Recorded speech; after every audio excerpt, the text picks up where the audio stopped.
Network 10 welcomes you to John Laws' World. Good evening and welcome to John Laws' World. Tonight we're celebrating a birthday. Well, it's more than a birthday, it's a golden anniversary. This week the Sydney Harbour Bridge is 50 years old. The bridge is a masterpiece of engineering, of course, but it's become much, much more than that. It united a city divided for a century and a half by the waters of Sydney Harbour. And in time, the grand old lady became a symbol known the world over, a symbol of Sydney, a symbol of Australia. So join us now in this affectionate tribute to the proud arch.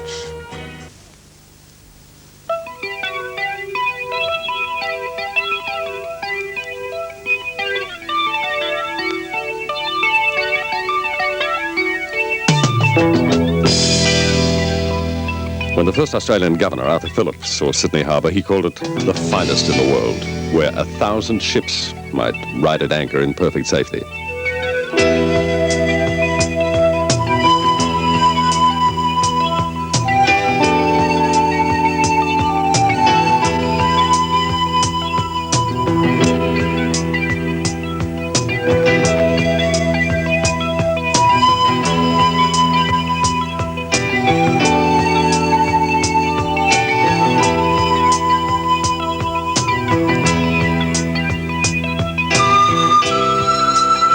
3 years later, in 1791, Dr. Erasmus Darwin, the grandfather of the great naturalist Charles Darwin, visited the infant city of Sydney and wrote a prophetic poem, The Visit of Hope to Sydney Cove. In that poem, he foretold that these waters would one day be spanned by a mighty bridge. There shall broad streets their stately walls extend, the circus widen and the crescent bend. Their raid from cities o'er the cultured land shall bright canals and solid roads expand. There, the proud arch, colossus-like bestride yon glittering stream and bound the chafing tide.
From everywhere around the harbour, the bridge dominates the skyline, maybe nowhere more so than here, close by the south pylons.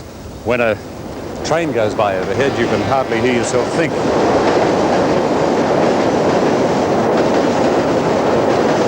We've lived with the bridge for 50 years now, and yet its sheer size and strength and the massive bulk of these stone supports and the masses of steel and the spider web of girders still takes the breath away. So powerful is its influence that it's hard to imagine the city and the harbour without the bridge. Sydney without the bridge meant a harbour full of ferries. Every afternoon, a flurry of trams converged on Circular Quay and homebound office workers flooded the ferry wharves. Business was brisk for the ferry proprietors. By the 1920s, the ferries were carrying 40 million passengers a year. But it was a slow, crowded and not always pleasant journey, with fare increases and the occasional strike making it seem even less attractive. There were regular calls for a North Shore bridge.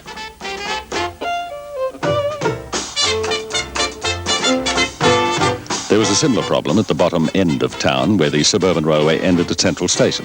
Getting uptown to work meant walking or riding a tram. At peak hour, there were never enough trams.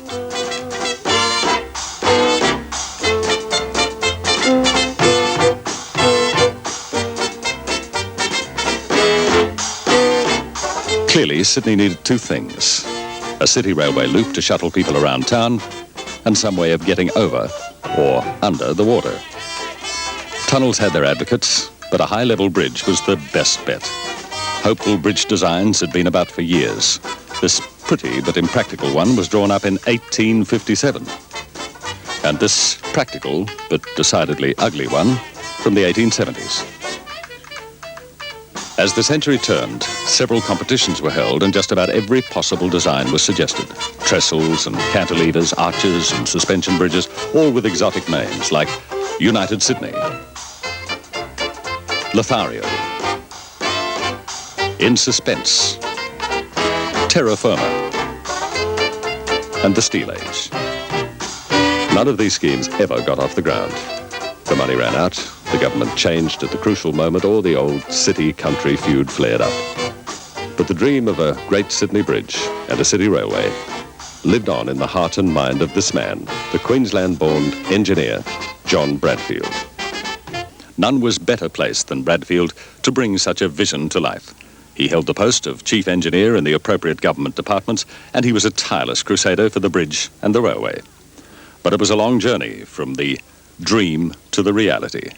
Government committees and commissions, meetings, deputations, overseas research, local lobbying. But in 1924, it all came to fruition, and a contract for the building of the bridge was at last signed.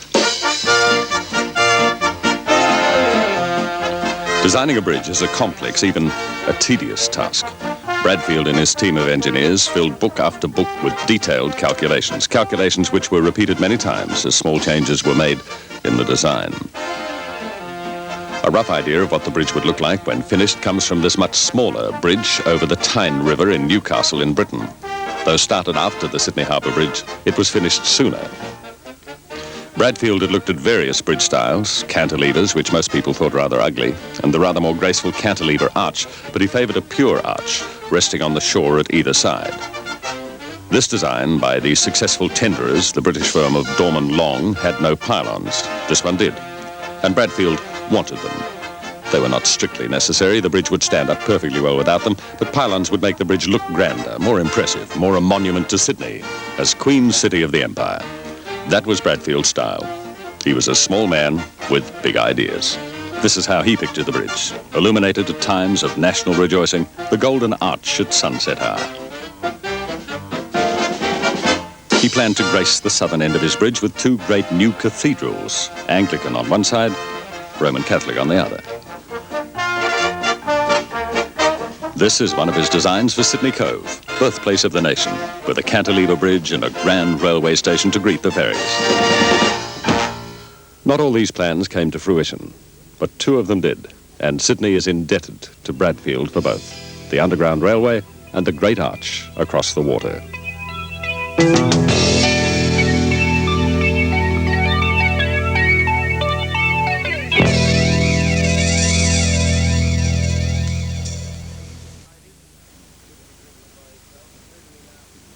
Bradfield, of course, was not building the bridge unaided.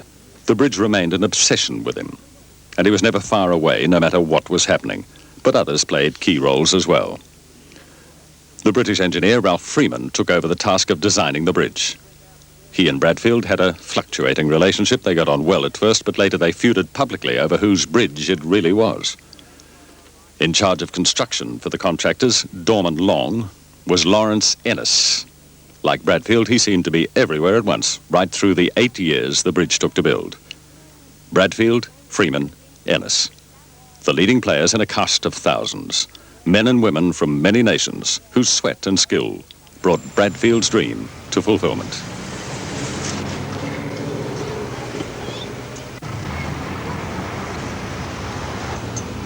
"50 years is a long time.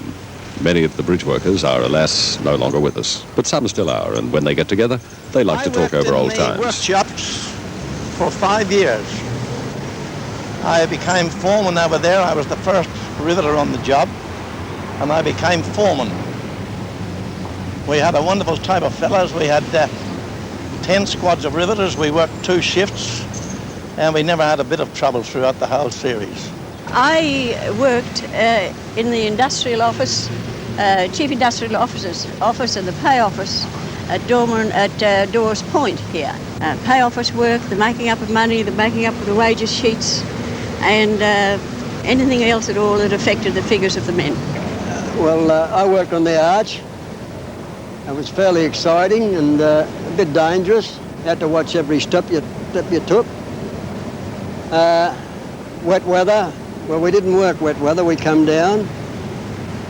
When the big winds were on, as she got out a fair bit, she used to sway. I was working at this period on the big crane that used to pull the steelwork up to the arch. And for some reason, I had to go up on the jib. I think it was to check on a couple of bolts. It was pretty blowy, growing strong. And I looked up the harbour, and I could see the westerly gale it was, and I could see, just like you see a cyclone and a big thing forms, darkness, coming down, and it hit me on the jib. I couldn't get down. I had to hang on for dear life for about 20 minutes. I'll never forget that. I worked in the workshops. I was in the light shop. At that time, as you will understand, there were not all the amenities provided in the workshop that you see provided today. For example, there was no locker rooms, there was no lockers, there was no washroom, there wasn't even any wash basins or troughs to wash in. I had an assistant at one time, an ironworker's assistant. He's called Bluey Whitehead, and he was one of those strong men. We used to take him around lifting bags of rivets in his teeth. We used to drive nails through boards and belt him across the back with them. And he'd say, harder, harder, and we'd be banging his back with these nails. Well, our friendship ended when he suggested as a master stroke that we should go up onto the top arch of the bridge, that he should hang by his legs and hold me in his teeth. Whilst I enjoyed most of his other pranks, I didn't see the... You wouldn't be in that job. No, I wasn't too keen about that at all. Another very important item was carried out today for Charlie and Vera. Vera, as you know, was the pay clerk over there, and she was the lady that made Charles his last wages up, mind you, his last wages, when he was on the bridge. And he had the pleasure of telling her that he was 1 9 short. Well, the lady today has finished her debt and paid him threepence over. Now, what do you think of that, Charlie? Yeah, there you are. Good. Yeah.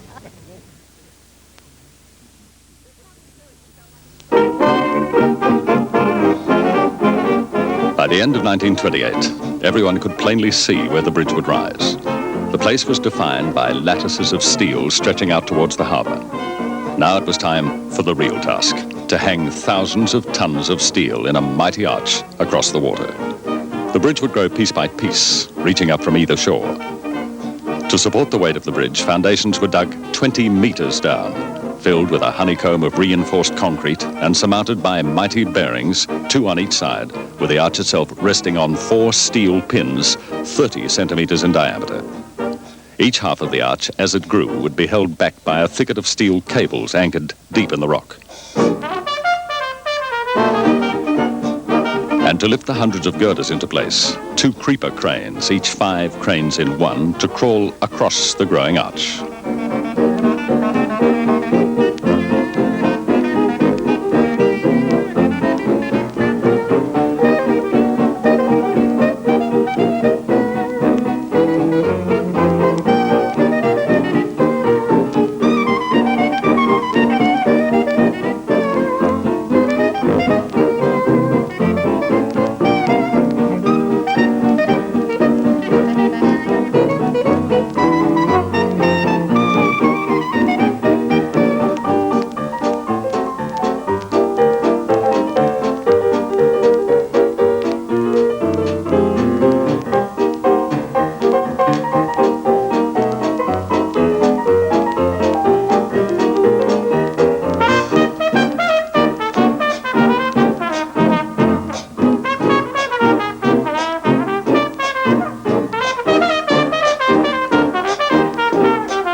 took nearly 2 years to close the arch.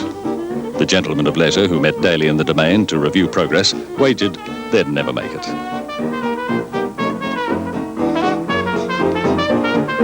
But on August 19th, 1930, at 10 in the evening, the halves of the arch met precisely in the middle, 150 metres above the waters of the harbour. Next day, the flags were flying, British and Australian, side by side. The workmen on the bridge had the best view in town. The crown of the arch was the highest point in the city for several decades.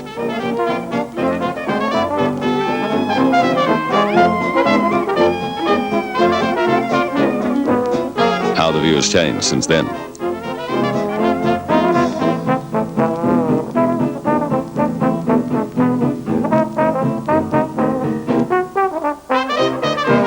The quick and easy way up to the top of the arch was on a box raised and lowered by a creeper crane.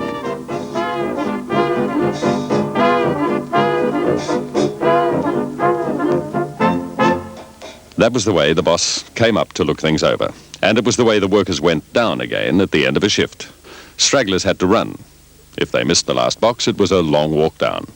It was all rather crowded and more than a little bumpy, but the ride down was the ideal way to sample the intricate and precise tracery of steel that now spanned the harbour from side to side.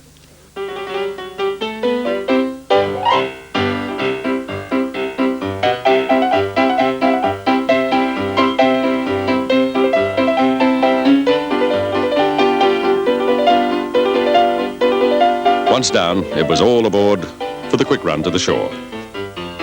The workshop for the bridge stood at the northern end on the edge of the harbour, on the present site of Luna Park. Here the great sheets of steel were cut and trimmed, drilled and riveted to make the hundreds of girders and beams. For although the bridge was an arch, it was to contain only straight pieces of steel. Absolute precision was essential. From the workshops, the girders were floated out into the centre of the harbour on a punt, ready to be hoisted aloft by the creeper cranes. With the arch closed, the next task was the deck. The first hanger to support the deck weighed 90 tons and measured 60 metres in length.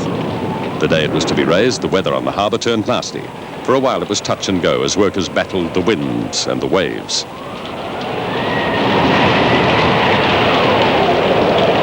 But a quick cut of a rope saved the day, and the hanger was towed to safety. The next morning was calm, and the hanger went aloft without incident under the watchful eye of crane driver and dogman. Riggers bustled around, pinning the hanger in place, ready for the waiting riveters. After so much excitement, the rest was almost an anticlimax. We're building a bridge in Sydney over the harbour too, where only crossing safety and busy trains pass through. A wonderful thing of beauty, arching the skies of blue. The best brains thought it, brave men wrought it, bridge of our dreams come true.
By February 1931, enough of the deck was finished for VIPs led by Mrs. Ennis to tread their way from shore to shore.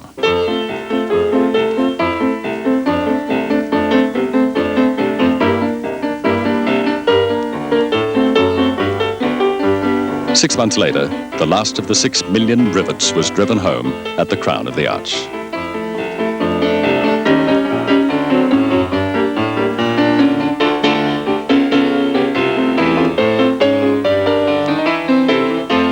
month before the bridge was officially opened, Bradfield and other notables climbed aboard for the first train trip across the bridge. Bradfield up front, of course.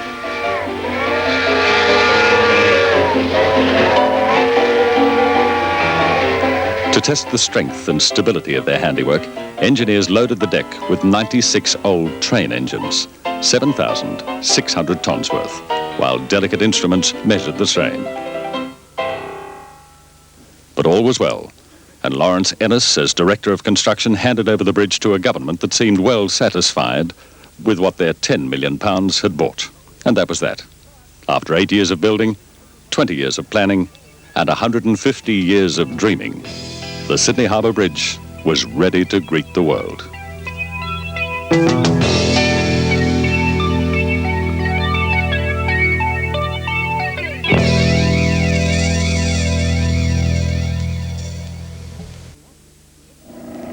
Saturday, the 19th of March, 1932.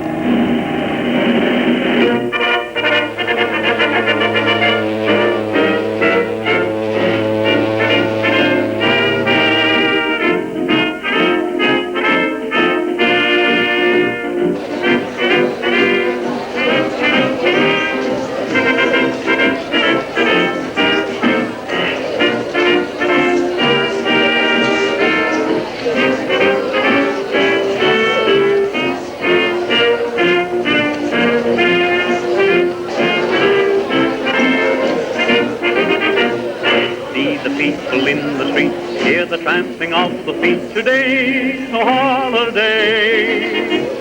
Flags are flying everywhere, carnival is in the air, down old Sydney way. Bands are playing, here they come, listen to the big bass drum, listen to that here hooray.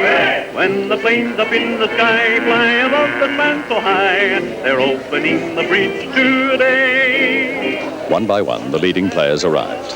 New South Wales Premier Jack Lang, not a popular figure at the time. The New South Wales Governor, Sir Philip Game, in his Royal Air Force uniform. And the Governor-General, Sir Isaac Isaacs. The cast was now complete and proceedings could get underway. Right across the dear old harbour, there's an ever-open door. Australia's sun's let us rejoice. It's the bridge we've been waiting for. Majesty's message is as follows. I have learnt with great pleasure that the Sydney Harbour Bridge has now been completed, and I desire to congratulate my people of New South Wales and all who have been concerned with the planning and construction of the bridge on the successful conclusion of the enterprise. It is my earnest hope that the bridge may be a means of increasing the prosperity and of contributing to the comfort and welfare not only of the citizens of Sydney, but of the whole of the people of New South Wales.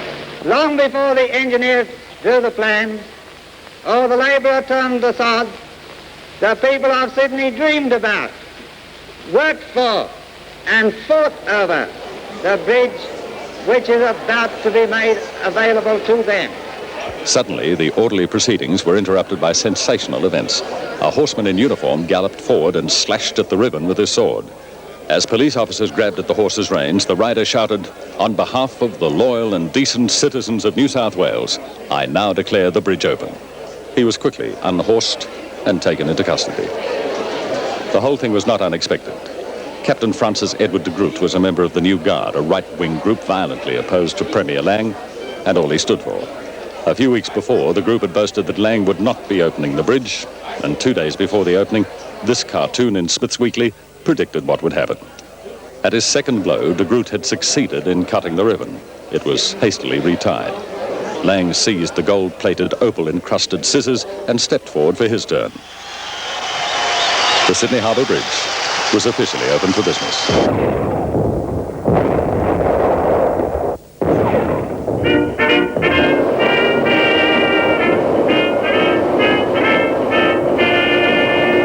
The first train across the bridge was dressed up for the occasion.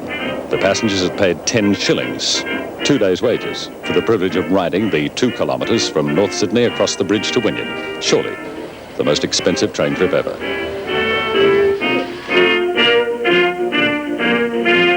Now the grand procession, which had formed up south of the bridge, had its moment of glory. What does everybody say?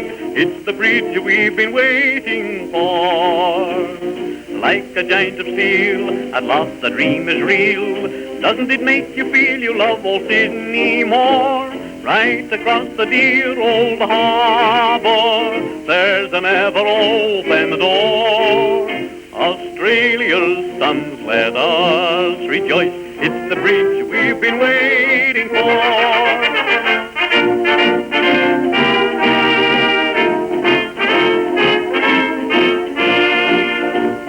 Folks from Manly Gay or over Mountain Way, now they can take a stroll across to Double Bay.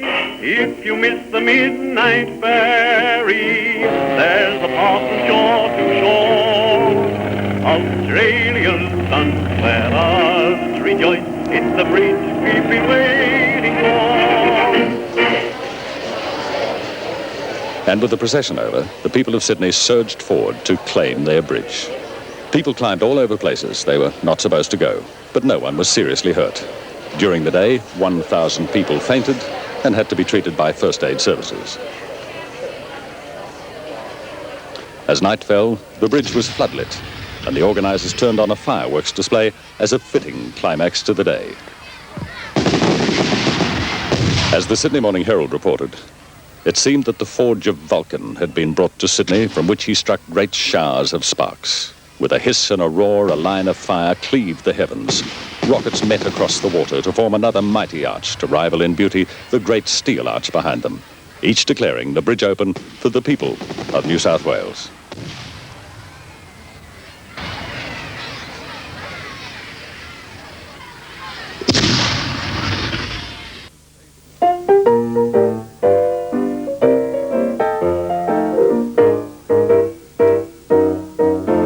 With all the festivities of the opening over, Sydney settled down to life with the bridge.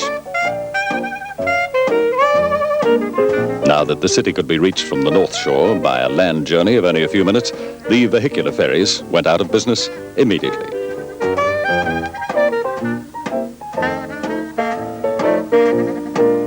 Trains, trams, cars and trucks were soon plying the Bradfield Highway.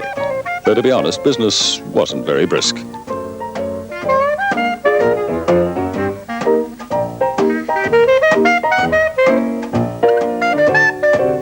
The opening of the bridge linked the tram and train services of the North Shore with those of the city. Though Bradfield's grand plans for a far-flung train system served by the bridge were never realised.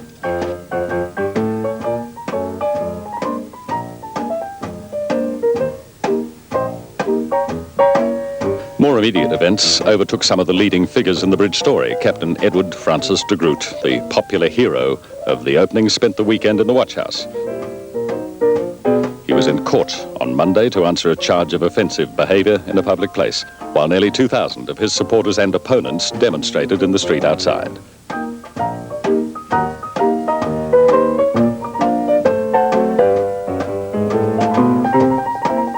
De Groot was later found guilty and fined £5. A charge of damaging a ribbon to the value of £2 was dismissed.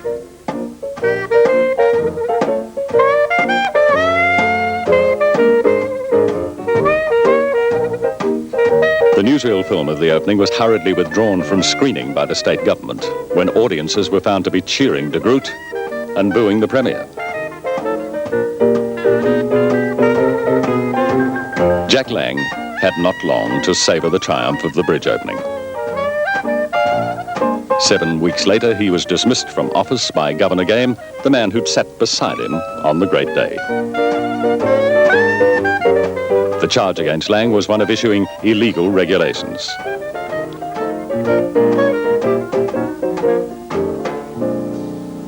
The fight between Bradfield and Freeman finally petered out. For years, they'd feuded over who should be honoured as designer of the bridge that was finally built. Bradfield had masterminded the whole thing over 20 years. Freeman's team had done the final designs and calculations. Both were small, brilliant, but arrogant men. Both claimed priority, and neither would yield to the other. It made good copy for headline writers and cartoonists. In time, it all died down. I used to see Dr. Bradfield occasionally because He was the type of man that he wanted to be involved in or interested in all sections of the work. And as a consequence of that, he used to occasionally walk through the workshops and have a look at what's going on in the various sections. I don't think I ever seen Dr. Bradfield, not on the arch, but I think I did see him one time on the approaches. That's the only time I ever come in contact with him. You were speaking about Dr. Bradfield. Yeah. We were fortunate enough to have seen him many times. He passed through with Mr. Lawrence Ennis. Yeah. He always passed our window on the way to the office, and he was quite an outstanding person, even though he was of very small stature. You could not at all mistake him. I've known Dr. Bradfield ever since the start of the bridge. In those days, in the early days, the Depression was on, as you know, and everybody was in there looking for jobs. And in between the two shops, these boys used to assemble every morning looking for work. And it was very hard to go every day and just say, no work, old chap, I'm sorry, nothing doing. It was my job to tell them there was nothing doing. So one day there was a little man came through with his hat pulled down right over his ears, and he walked through and I said, there's no damn jobs here today, I told you before. And the chappie walking beside him was his chief, and it was Dr. Bradfield. The plaque on the bridge has Bradfield as chief engineer and Freeman as consulting and designing engineer to the contractors. The words don't really matter. The bridge commemorates them both. There was a darker side to the changes the bridge brought. This is Cumberland Street, on the south side of the harbour, once the heart of the Rocks area, Australia's oldest residential district. This side of the street's gone completely, buried between the massive approaches to the bridge, along with other streets and 400 or more houses.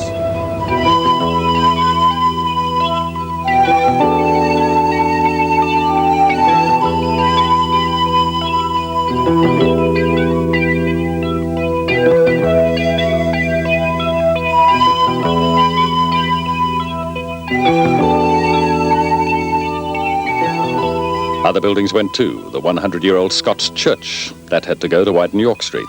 And this fine old building on Dawes Point. The same thing happened on the other side of the harbour. The building of the bridge was a great and necessary achievement, but it cut a swathe through the oldest parts of the city and tore the heart out of two communities. But that's progress.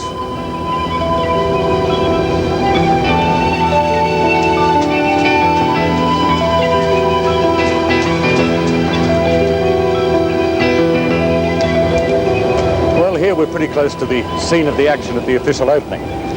They made the speeches over there. The ribbon was cut just down there. And here are the plaques. This one dedicated to Governor Game, one of the stars. And this one over here dedicated to the Honourable John Lang, Premier at that time. De Groot doesn't get a mention. This is a poignant one.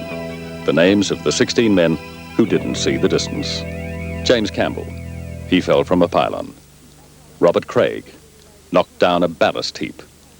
Percy Poole, crushed by stones in the Maruya quarry. Thomas McEwen, he fell from the painting gantry. The man at the end of this line of notables is V.R. Kelly. He fell 50 metres from the deck into the water and lived, with his boots split open and up around his thighs. They gave him a gold watch. I can remember an occasion that happened on the bridge. I knew these two chaps very, very well. There were two very good riveters, sent them out on the arch. One was called Moore and the other was Kelly. And they were very good cobbers, and Kelly fell off the arch right into the water, and they reckoned that these heavy boots kept him the way falling in boot first. However, they had a terrible job, half a dozen men to hold Moore from diving in to save his friend. I remember a fellow named Madison falling off the bridge where we were working, bolting up our job. I seen something go past me, and I thought it was a bag of bolts just fell off the staging. But then I heard the commotion, and I woke that it was a man fell over. And I see him hit the water, and then he disappeared for about a minute or two. And then all of a sudden he came to the surface. and just looking down, face down, no movement in him, for about a minute and a half, and then he disappeared. They got his body the next morning. Generally, my lasting memories of working on the bridge, was the fellowship and the mateship that developed and existed amongst all people there, all the workers there. I must add here that the people with whom I worked were absolutely wonderful. They formed a wonderful memory all through these many 50 years. And I have nothing but the fondest memory of each one with whom I worked. Yeah, I finished in the workshops, finished my apprenticeship about the end of 1931, and that was right in the midst of the Depression. I tried a few jobs around here, could no work around, and then I packed my swag and I took to the track. And actually, on the day that the official opening of the bridge occurred, I was camping under another bridge, and that was at Elmore on the banks of the Campaspe River in Victoria. Well, I wasn't camping under any bridge, Charlie. I was up on the official stand, Stand H, and we watched that wonderful procession from start to finish. We were complete at the riveting in the workshops. When I left there, unfortunately, I couldn't be here for the opening because I was very fortunate, owing to the state of the country at that time with the Depression. I was invited to go to New Guinea and help to build some gold dredges. And that's where I was, at Bilala, gold dredging, building the gold dredges when the opening of the bridge was on. I think I was well into the Depression then, and getting a job here and there, and I managed. Many of the workers didn't see the distance in another sense. As soon as their work was done, they were laid off. It was the height of the Depression. I tried a few jobs around here, could no work around. Then I packed my swag and I took to the track. It wasn't for about 9 years till I got a job back in the trade again as a boilermaker.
Well, it's really quite a view from up here.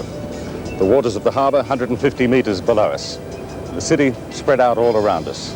It's a view that's changed a lot in the last 50 years. Down there at Circular Quay, the old customs house is probably the last of the original buildings. All the other buildings are new, and the skyline beyond it has changed completely. And over here at Benelong Point, old tram sheds that used to be there have given away to something certainly a little more glamorous.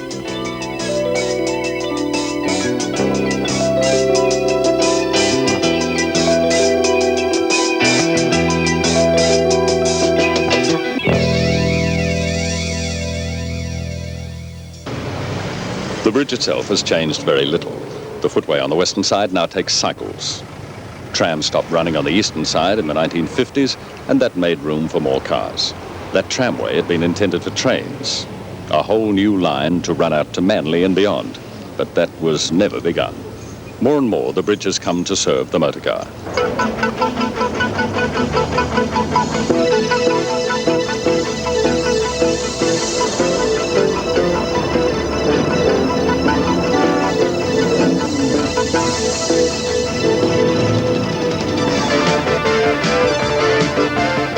Soon after the bridge was opened, about 11,000 cars a day went across it. Now, it's 150,000 a day. And in peak hour, it's chock-a-block from end to end.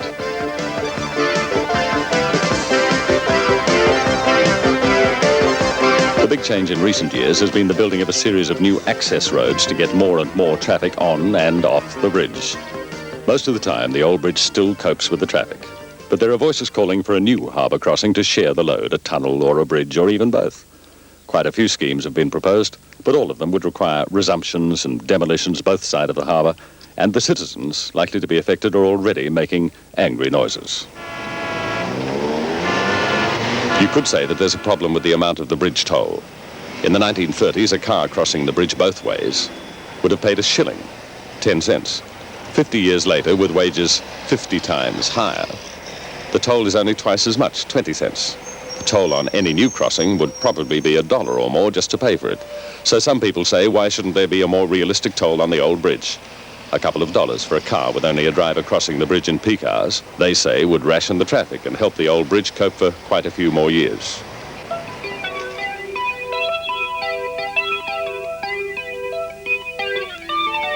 With the toll so low, the bridge finances have got a bit strained in recent years.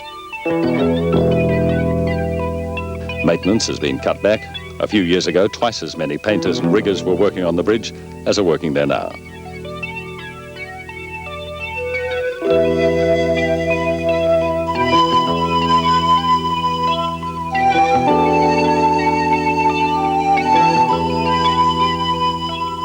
The bridge used to be painted regularly from end to end. Now it's only patch painted as required. Maintenance is a big task with 500,000 square meters to paint, 100 expansion joints to look after, steel work to check.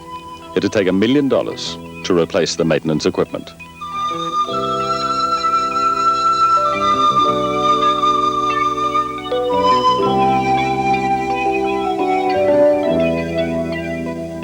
All the cranes and the travelling gantries were built with the bridge. They too are 50 years old or more.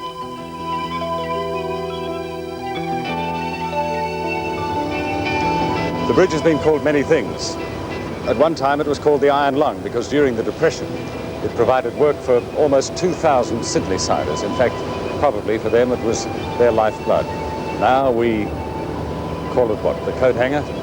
Sometimes when we're stuck down there in the traffic, we call it less attractive things. But 50 years on, it's still our bridge, but it's more than just a masterpiece of engineering. It's an indispensable part of the life of Sydney. It's an enduring symbol of our city and our nation.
Tomorrow night, Tim Webster continues the brand new, exciting variety series with amateur and professional acts competing for cash prizes of nearly $250,000.